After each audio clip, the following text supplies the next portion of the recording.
Hello, hello. It is noon. It is the last day of Black History Month. And I see you all are joining. Let's see, I think we should be live on all of the platforms. So if you are here, if you are joining us live, please drop us a quick note.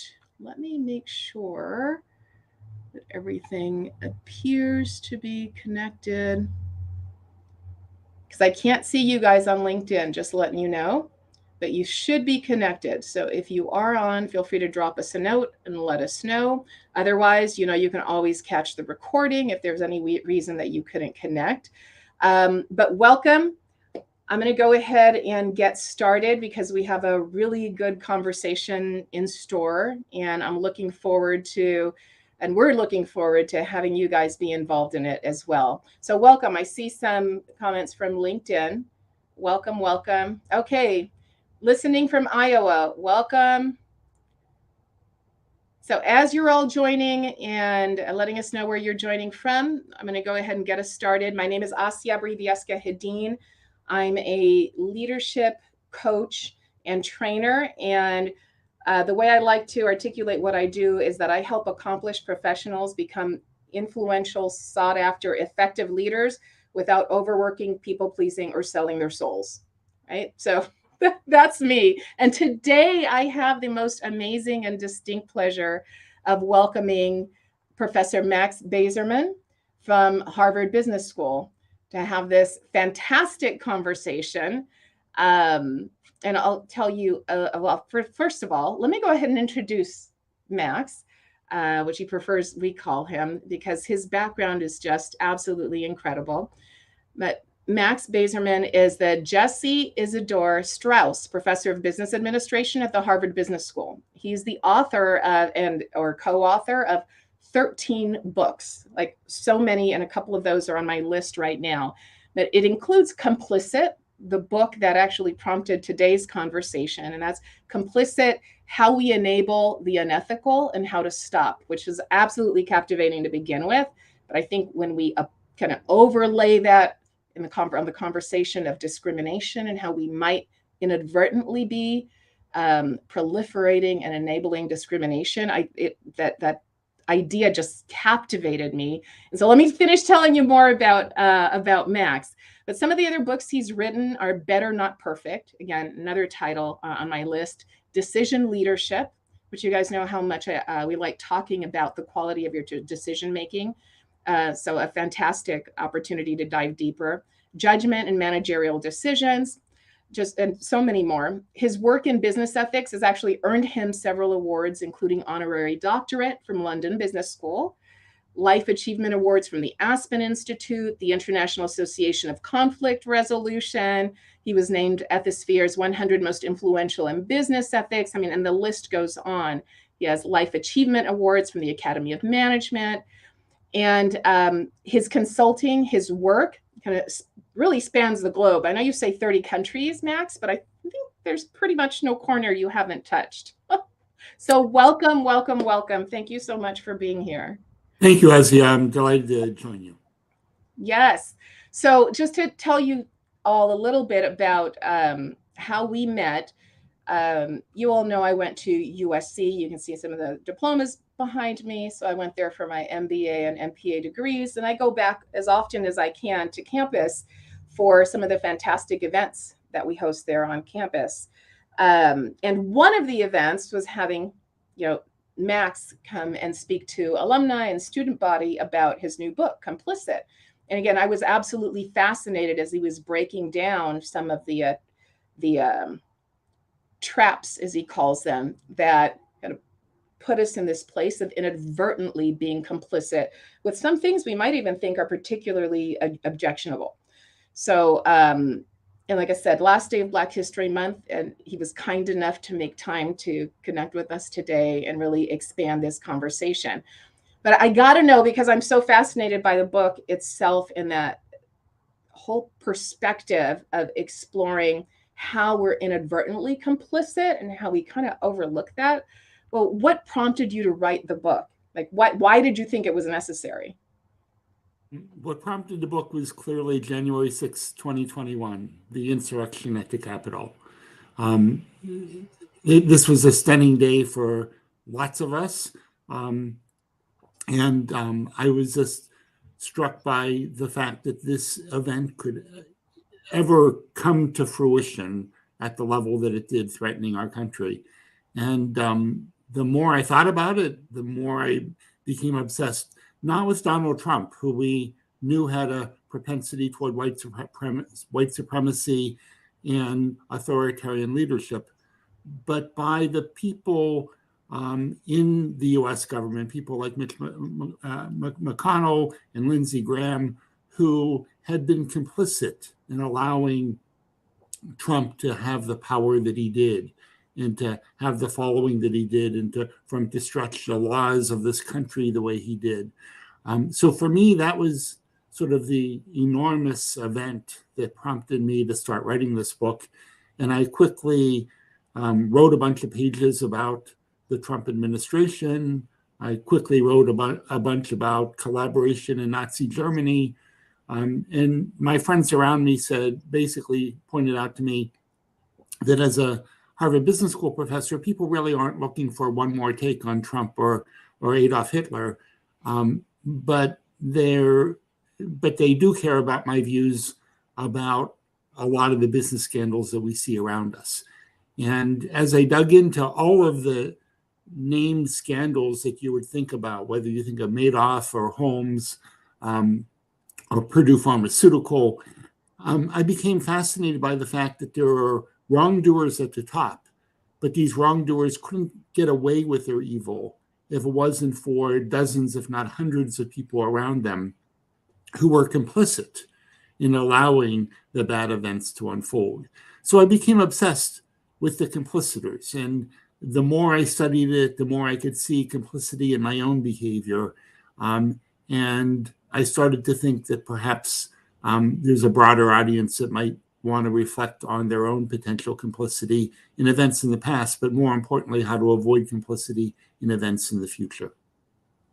Absolutely. Yeah, I love that. And I know that before, before we came live, we were having a little chat, and I was saying that one of the reasons I wanted to have this conversation, it's important on so many different levels, but it's also because if we are willing to acknowledge or even consider, I'm not even going to say acknowledge, but if we're even willing to consider that we are informed and influenced by the environment that we're in, and the fact that there are isms, whether it's racism, ageism, sexism in our messaging, in the shows that we watch, the articles that we read, and the behaviors and the jokes that are shared around, that if we're willing to own that, well, maybe we are informed, so maybe there is some level of being racist within each of us, being ageist within each of us, being sexist, being ableist, whatever the case is within each of us, because, this is the water we swim in, right? We don't see the dirt in our own water because it's the water we swim in every day. But if we're willing to start with the notion that, yeah, we all might have that propensity, then we could get to, well, then what do we need to start looking out for? Like, if we agree, right, what do we need to start looking out for, instead of just trying to say, no, not me, I'm not racist, my best friend is Black, but rather, okay, knowing that this is in our water, where do we go from here? Yeah, so I think that the people who would tune into this show are unlikely to be hostile racists. On the other hand, all of us engage in acts that are implicitly sexist, racist, etc. So my wonderful colleague at Harvard, Mahzrin Banaji, is famous for her work on implicit bias. And I think it shows up in lots of different ways, including the propensity to be complicit. So as I was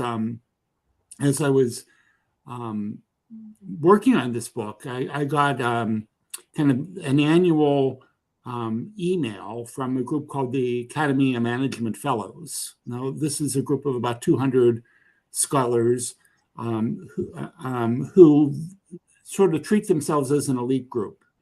And it was only kind of after was working on this project, I learned of the history of the group, and it started in 1936 when some all-white, all-male Midwestern management school professors gathered for dinner once a year.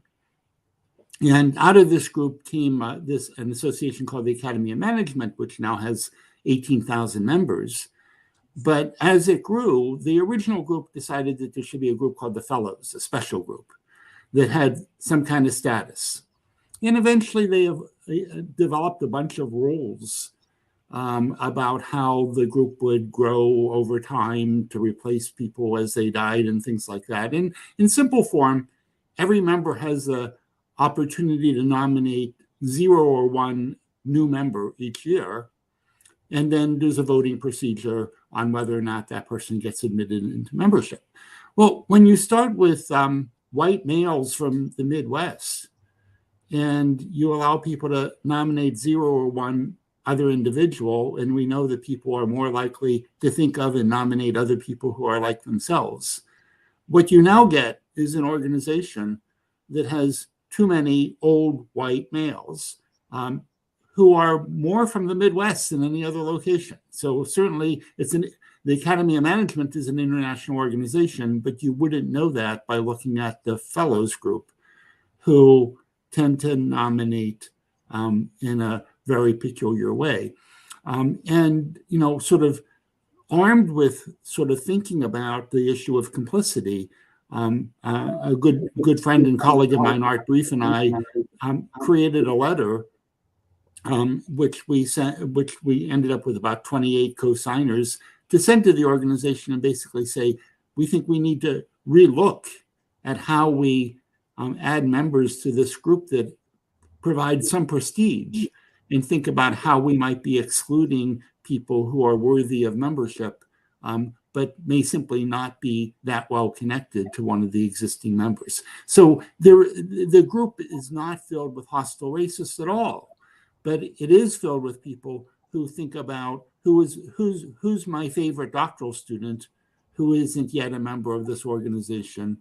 And we don't have a diverse representation in doctoral students for very long within the leading management schools. So you could see this sort of process perpetuate itself, and you can end up with a overly male, overly white organization without any intention. So this is the kind of issue that I think we need to think about, sort of how we can look around us and see how the institutions that we're part of can be implicitly racist, sexist, without any intention of harm doing, but we need to step in and not be complicit by simply going along with existing processes. Absolutely. And I love that that scenario that you mentioned, because we are going to, identify the folks that are most like us, right? That are in our environment. So I'm curious, and you talked about, folks not being a blatant racist or even an intentional racist. And in your book, you talk about these traps, psychological and other traps that actually put us in the place of inadvertently being complicit. Can you tell us a little bit about that or break those down for us? I would love that. Sure. So I think that we've sort of covered one. I would call it sort of the trap of our privilege. Those of us who have privilege may not recognize how the systems that provide some of us with privilege also create racism as a result. And I don't remotely, I didn't remotely think of myself as someone with privilege, because I'm like a gritty city kid from Pittsburgh, Pennsylvania, who grew up as a ballpark vendor.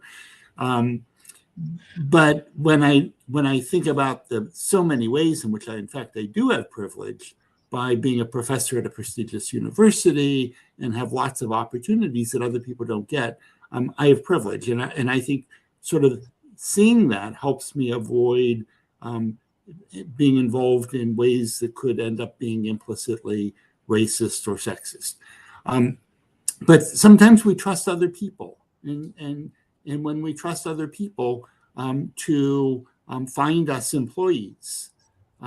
So many organizations encourage their existing workers to find their friends and their sort of alumni mates and other people they know who might join the organization. Well, if the organization is overly white to begin with, and you encourage people to find their friends and church members, et cetera, to potentially join the organization, again, you're going to perpetuate. So simply sort of trusting the existing network could create that kind of problem as well. So when we sort of accept existing structures, when we sort of accept existing norms, we can too easily fall into the into patterns that will end up helping racist processes to continue.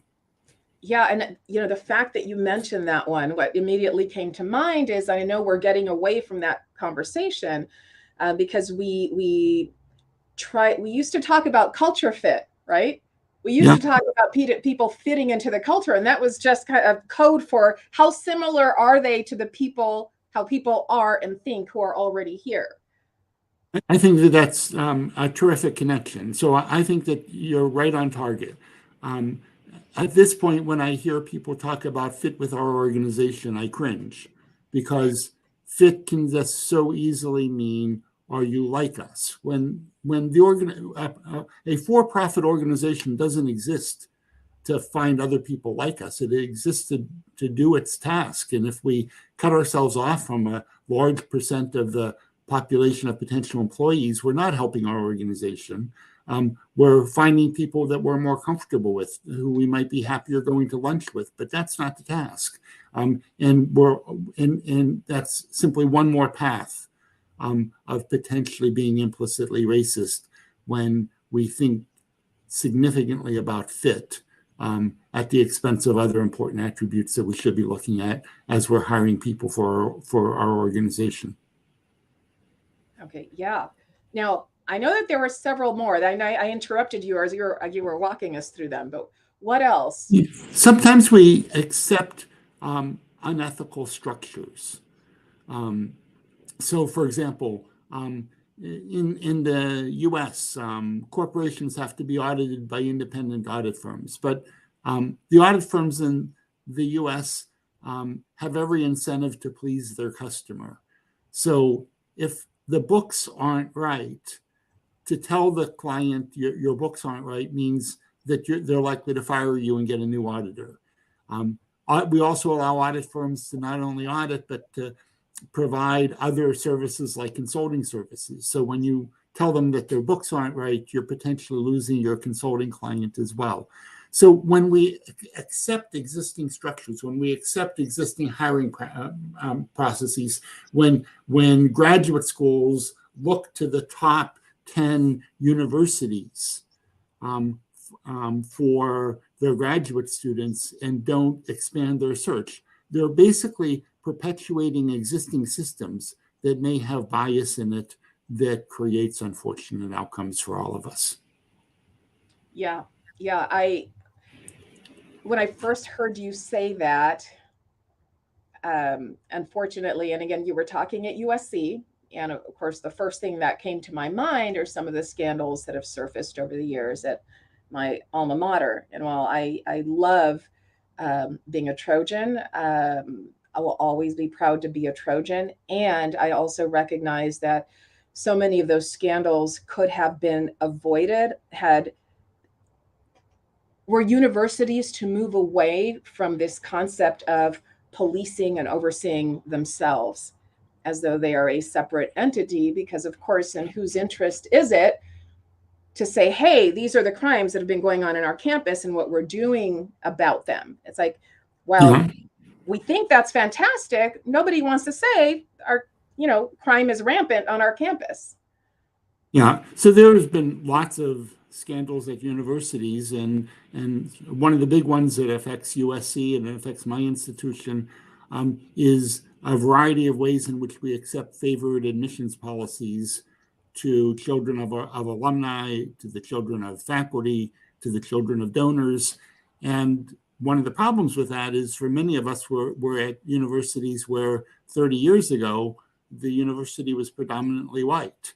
So if we give favoritism to people who are the children of alums, we're blocking the path to lots of other people. And there's currently litigation involving my university that's connected to this issue. But more broadly, I think that when we give special consideration based on having been born wealthy, or to the ability to play sort of sports like lacrosse and fencing, which tend to have a very wealthy clientele, then all of a sudden we're using up too many admission spots for people who were already born on second or third base to begin with, rather than giving fair opportunity for all.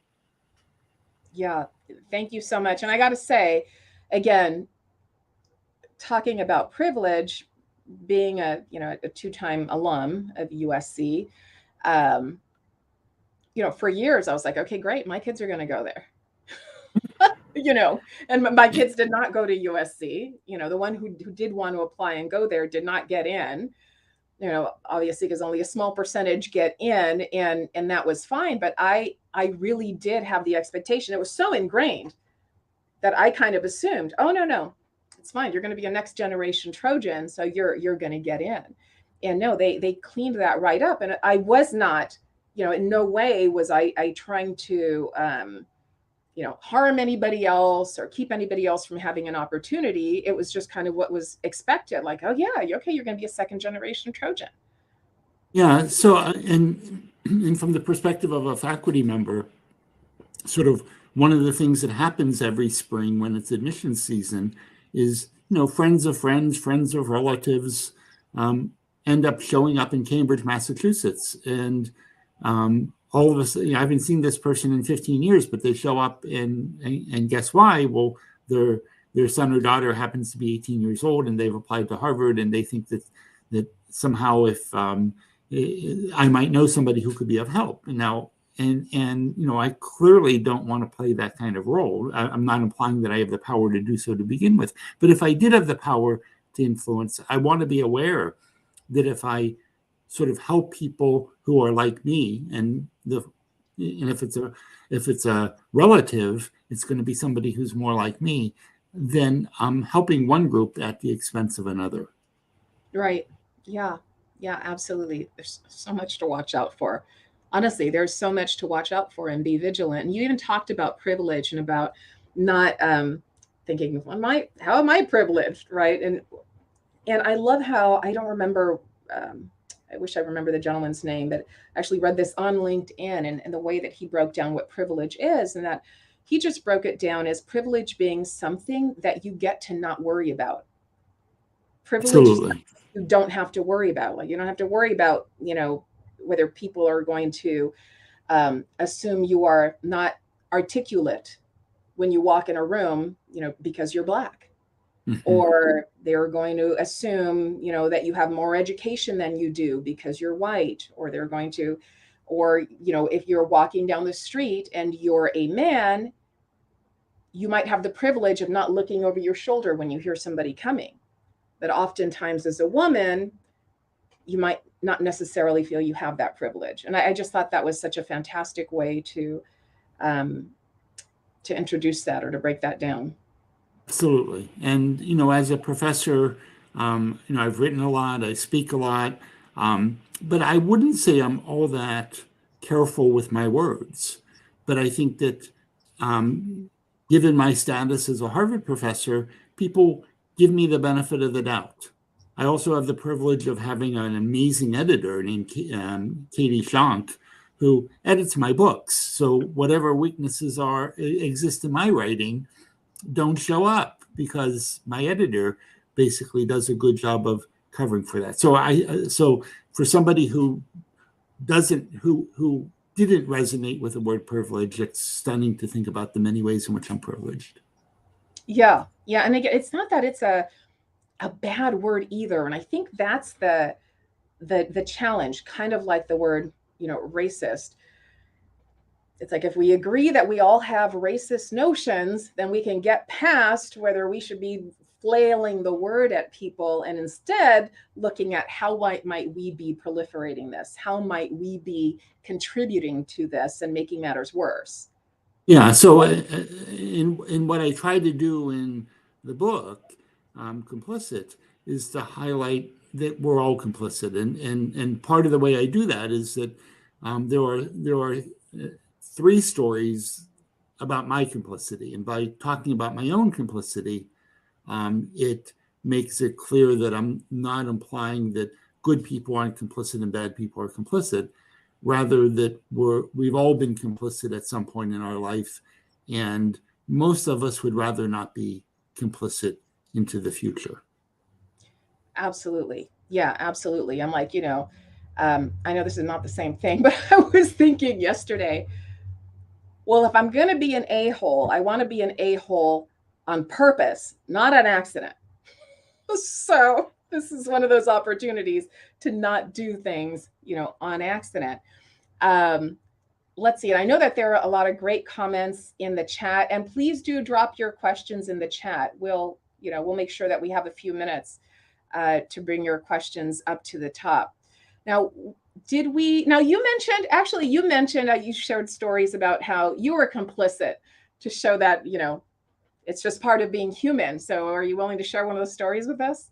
Sure. So I shared one, which was the Academy of Management Fellows story, where, I had gone on for years as a member getting these email requests and thinking about who to nominate without thinking about sort of the implicit racism that was involved in having the nomination process the way that it had been set up.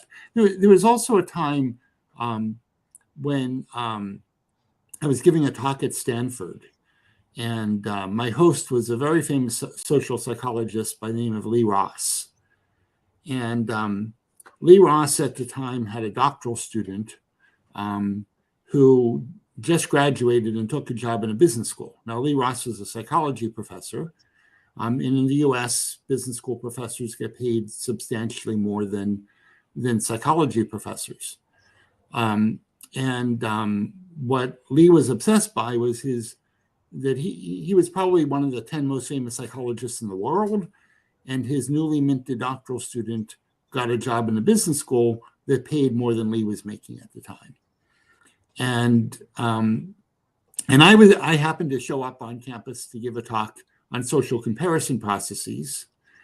And Lee, as he introduced me to a pretty large audience, kind of said, and since it was kind of a very pleasant introduction, he said, since Max is talking about social comparison processes, perhaps he'll explain to us why business school professors are paid more than psychology professors.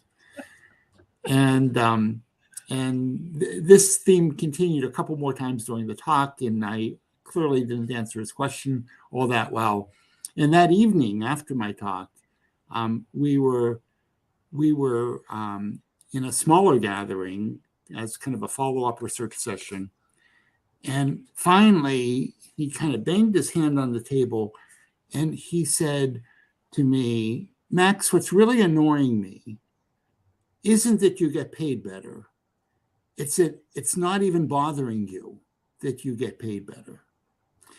And so he kind of wanted in me the notion that I should be obsessed with what he was obsessed by, and that is that business school professors get paid more than psychology professors. And we proceeded to work with 2 doctoral students, and we wrote a paper in a social psychology journal that documented exactly what he was observing. And that is, when people are being on the downside of a comparison, they're often obsessed. Those who are favorably treated come up with justifications. So, psychology professors don't want to teach MBA students. I'm willing to teach MBA students. It's a different job market. There's supply and demand. I can come up with lots of reasons why it may be appropriate to have pay differentials. But the fact is, if I was creating a university system, would I recommend pay differentials that are as strong as they are? Probably not. But I could easily sort of take my advantage position and kind of justify it to a remarkable extent. So you can obviously turn that to gender or race or any other distinction where some people are treated better by society than others. And I think it's the case that many of us just aren't as attuned to the situations where we're in the advantage position as we would be if we had been in the disadvantaged position. Yeah, that sounds about right. That sounds like I said, I would have been thrilled for my kids to be admitted to USC, right? Yep. As a legacy students. It didn't even occur to me that I was literally, potentially pulling a spot from someone who had, higher numbers or whatever those other factors are they look at for admissions. That's terrific. And whether it's based on your alumni status or your belief that your child is, in fact, better than he or she might be, there's lots of reasons why we think that our child is worthy of being admitted. And I think that most people who get favorable treatment from a university or other institutions don't stop and think about who has been harmed in the process. Yeah, I think that's so very true. And of course, there's a part of me that then sits in guilt thinking, well, what else have I been overlooking? Like how else am I contributing to some of these? That's what Complicit is all about. Yes. Yeah, it absolutely is. So now you actually mentioned trust.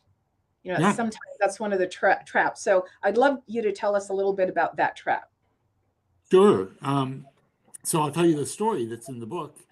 So I'm the author of a 2012 paper that had fraudulent data in it. And there's a group called datacolada.org, and they do a good job of sort of identifying findings in the social science literature that aren't likely to replicate either because of bad practices or worse. And these very smart individuals who run Data Colada basically identified that a 2012 paper that I'm the fifth author of had data in it that simply wasn't real. Now, I didn't make up any data, but as an academic, this is kind of among the worst nightmares you could have, to have one of your papers discovered as fraudulent. And sort of no need to go into sort of how did the data ever get there. But for me, the more interesting part is how did I allow my name to be connected to fraudulent data? And the answer is I wanted the data to be true. So when I first read a draft of the paper, there were things that led me to be suspicious about the data, but I wasn't thinking fraud. I was just thinking of carelessness, mistake, error. And as I asked my co-authors some tough questions to find out what was going on, I think the truth is I wanted to hear an answer that worked. It wasn't like I was sort of doing an independent audit on is this data right.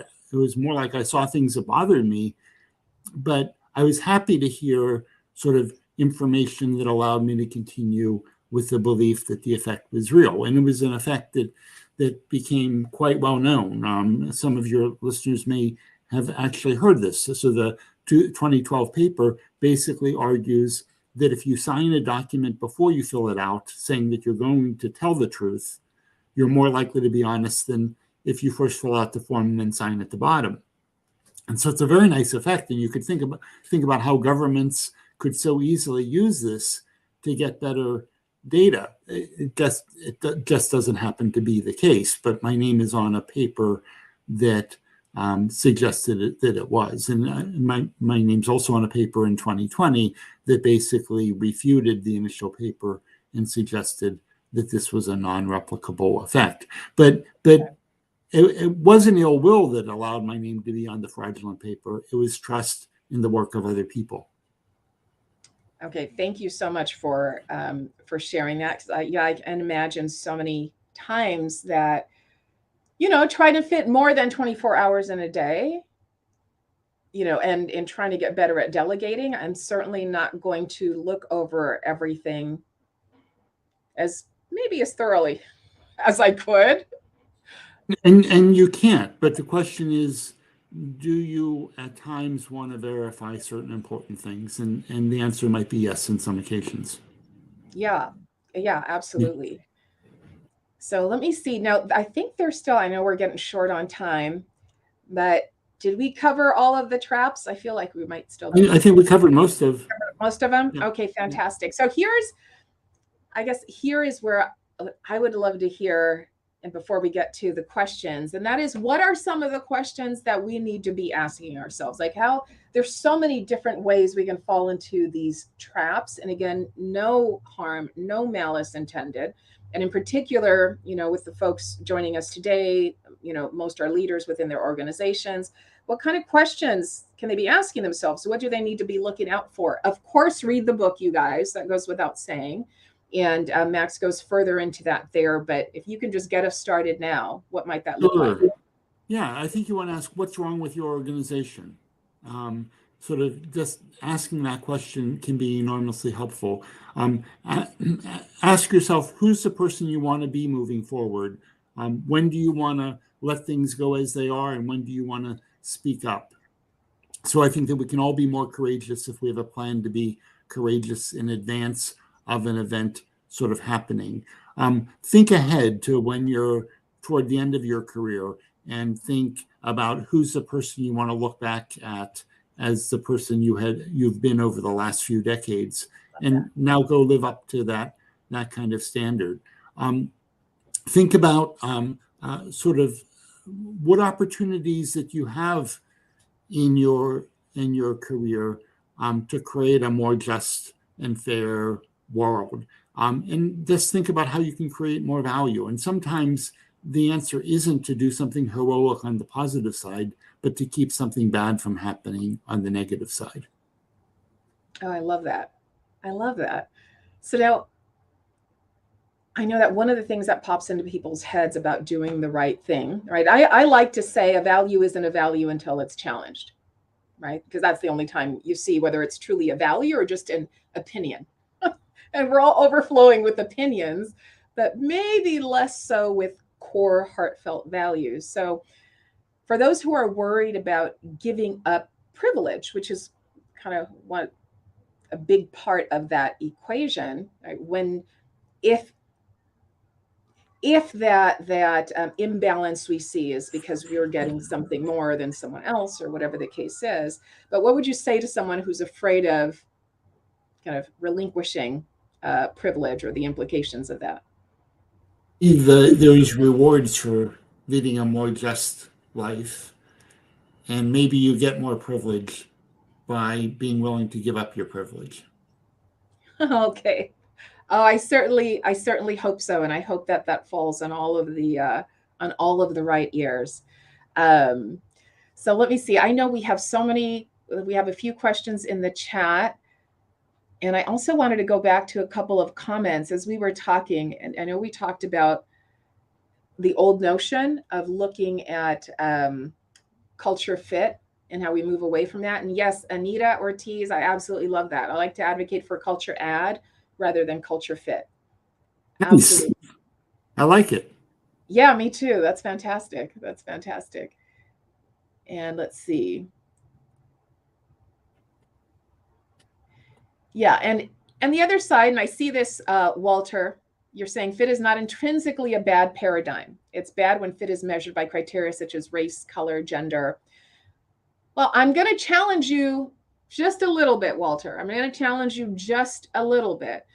I guess maybe I would ask, under what circumstances is fit helpful beyond making the organization or the group feel comfortable, right? Beyond comfort, how is fit actually contributing to advancing the organization, becoming more innovative, expanding into new markets or opportunities? So I'm going to challenge that, because I think a lot of us, I was brought up with the notion of fit, right? I think probably a lot of us were. And it made perfect sense to me. Like, I actually remember having the conversation with myself, right? With myself that, oh, well, if you work in a place where people have like posters of women up and, they swear and stuff like that, that women in bathing suits up and they're swearing up and down, then it's my job to find a place that's a better fit. And while, yes, ultimately I am the CEO of me, I'm the chief decision maker in my life and my career, it is a yes and, it's not an or. And, that organization has the opportunity to consider whether the message they're trying to send is, we only want people that feel comfortable in this existing environment. So to be fair to Walter, part of his comment has to be true. I mean, if you want basketball players, you want people who fit in by being good at putting the ball in the basket. If you want great graduate students, you want smart people.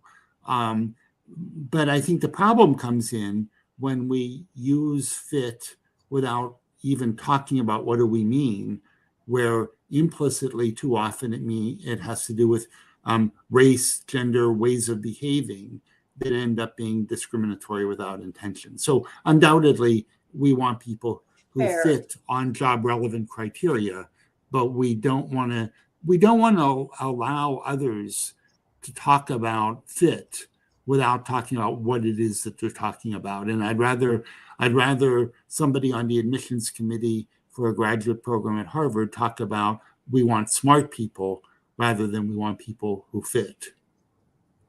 Yes, fair. And I did notice what you said here, Walter, when those have no bearing on performance. And absolutely.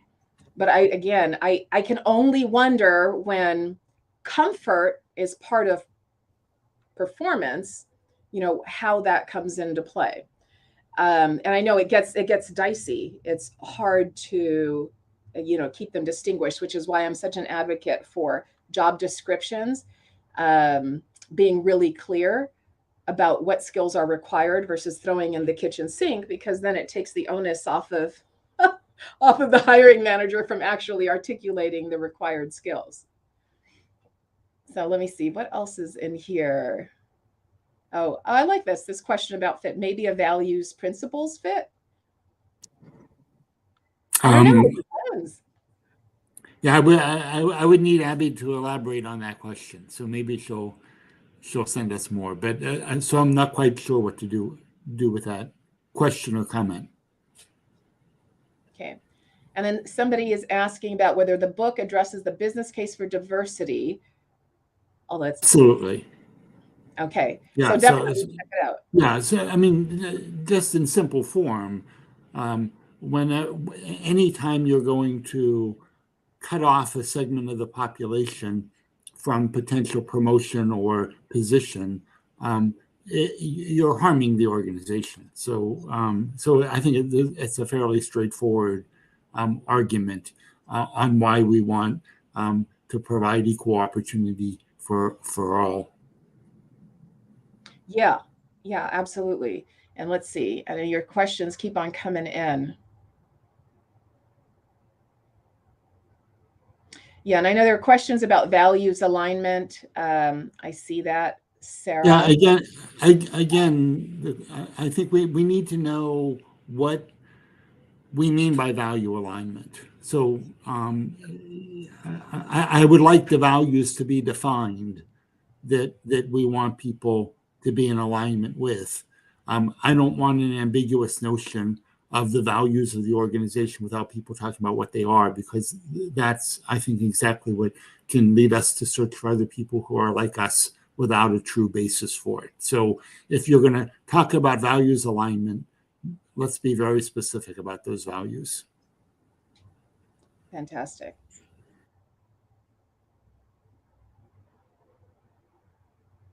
Okay. Oh, interesting. I know this came from another part of the conversation I probably missed, but Kim, I'm just highlighting this because I like how you articulated that. Courage is needed, when you don't have a lot of buy-in for DEI in your organization. That's undoubtedly true, and but I think that we all might want to think about: do we want to be a bit more courageous? Do we want to think about whether there are allies, so that if we speak up in favor of what's right, that there will be other people speaking up with us, so that we're not an isolate in doing so. So I think we can think about not just courage, but how to make the journey toward justice more practical and less dangerous. Oh, I like that. Making the journey more practical and less dangerous.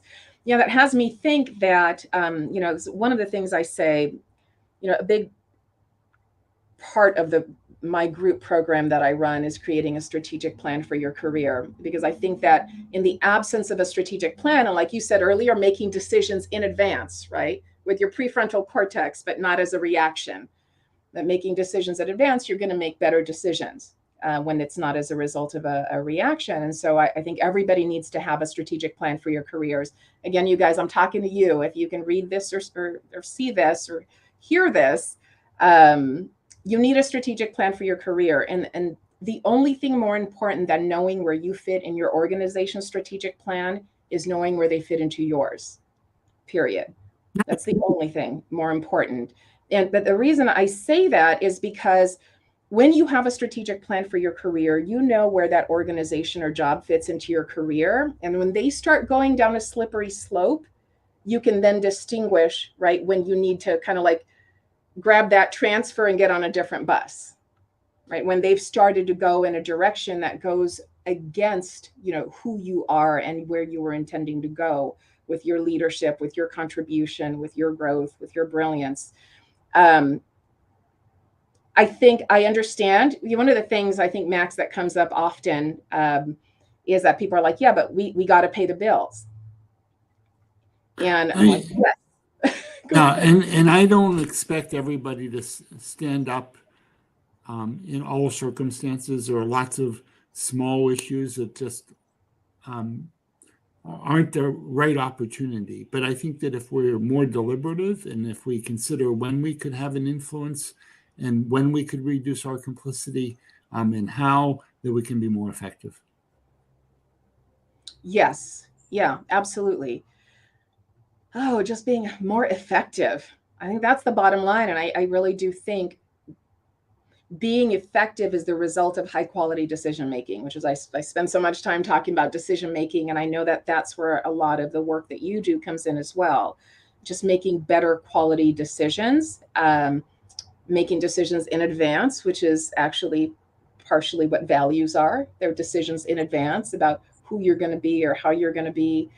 But I wanted to, let me go ahead and see if I can bring that one down. I wanted to go back because I remember seeing a question earlier here that I wanted to pull back up.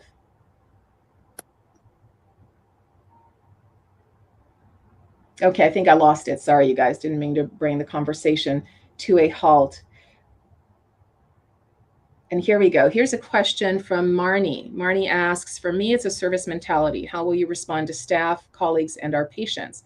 Do you think about how to improve processes and of interactions for each group?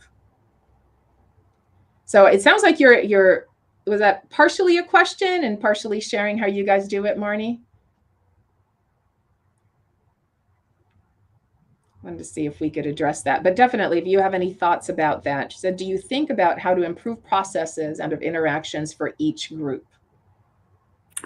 Well, so certainly I think a lot of us can sort of take a look at how we're reacting to different groups of people, whether it's staff, colleagues, patients, customers, or whoever, and certainly do an audit of sort of, are we doing things? Is our organization doing things in ways that could potentially be harmful, or unfair or unjust?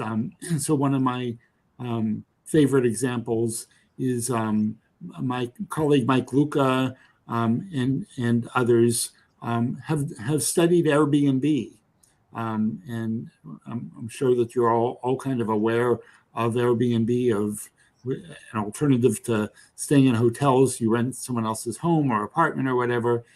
And Airbnb was kind of innocently created to create a friendlier connection between hosts and guests. And one of the decisions that was made was people like to see pictures of the person that they're going to stay with, and vice versa. So photos were part of the platform from the beginning.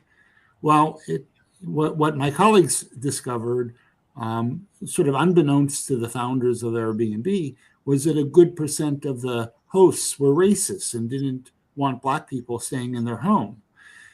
And, sort of, is it the job of Airbnb to monitor and see how people on their platform are interacting with different groups? I think the answer is yes. So, I think that Airbnb had enabled racism by unintentionally. I mean, the photos weren't there to be racist. The photos were there to create a friendliness, but there was a byproduct that was relatively predictable, that the researchers were able to ensue. And I think that if Airbnb founders could do it over again, I'm sure that they would rather discover that and manage that on their own rather than have a bunch of researchers publish a paper about the racism of their hosts.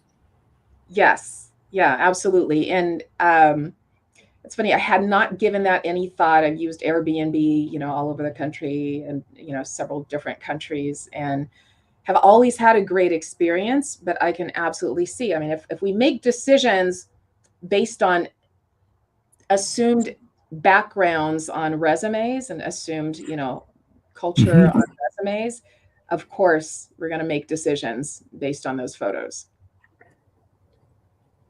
Yep. Let's see. Well, thank you. Yeah, thank you. I know we are at actually overtime, so I so appreciate you being here. I see this person asking me a question. I'm assuming that's coming to me, or is that just for both of us? Well, here's the thing. People ask me about the term that I prefer or don't prefer, and how do I feel about the term people of color.